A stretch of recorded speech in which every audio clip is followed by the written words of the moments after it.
నేను ఈరెడ్డి యాదగిరి రెడ్డి అను నేను గ్రామ పంచాయతీకి ఉప సర్పంచ్ గా ఎన్నికైన నేను శాసనం ద్వారా ఏర్పాటు చేయబడిన భారత రాజ్యాంగానికి నిజమైన విధేయత కలిగి ఉంటానని భారతదేశ సార్వభౌమత్వం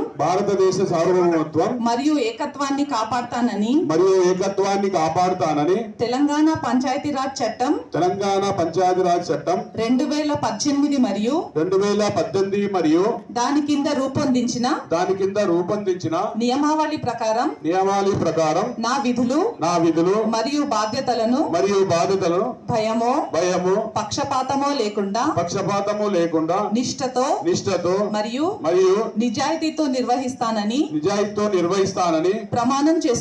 ప్రమాణం చేస్తున్నాను.